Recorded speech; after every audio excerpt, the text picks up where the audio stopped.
નમસ્કાર મિત્રો, આજે દુનિયા કદાચ મોટા ભાગની દૃષ્ટિએ એવું લાગે છે કે અસત્યનું ખૂબ જોર ચાલી રહ્યું છે.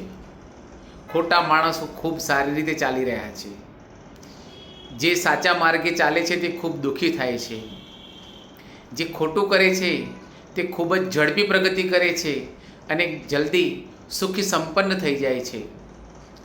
આ વાત દેખીતી રીતે ખૂબ જ સત્ય લાગે છે, પરંતુ જો તમારે સાચા અર્થમાં સુખી થવું હોય તો પહેલાં પોતાની જાતને કંટ્રોલમાં કરો, પોતાના વિચારો ઉપર કાબૂ મેળવો, પોતે એ સમજવાની કોશિશ કરો કે જે દેખાય છે તે સત્ય છે કે હવે હું ચૂપ રહેવાથી, શાંતિ જાળવવાથી, કોઈની પણ નિંદા નહીં કરવાથી, માત્ર મારા ખપ પૂરતી, મારા કામ પૂરતી વાત કરવાથી હું સુખી છું કે નહીં.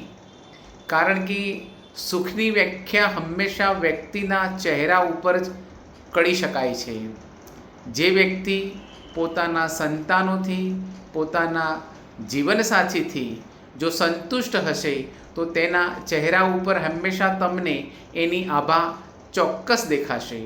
તો મિત્રો, તમારે જીવનમાં જે દેખાય છે એવું સુખ પ્રાપ્ત કરવું છે કે જે અનુભવાય છે અને જીવન પર્યંત તમને અને તમારા કુટુંબીજનોને જે દીર્ઘકાલ શાંતિ આપે છે, સુખ ચેનની નિંદ આપે છે, સરસ મજાનું જીવન આપે છે, તેવું જીવન ભોગવવું જોઈએ જે તમે અનુભવો છો.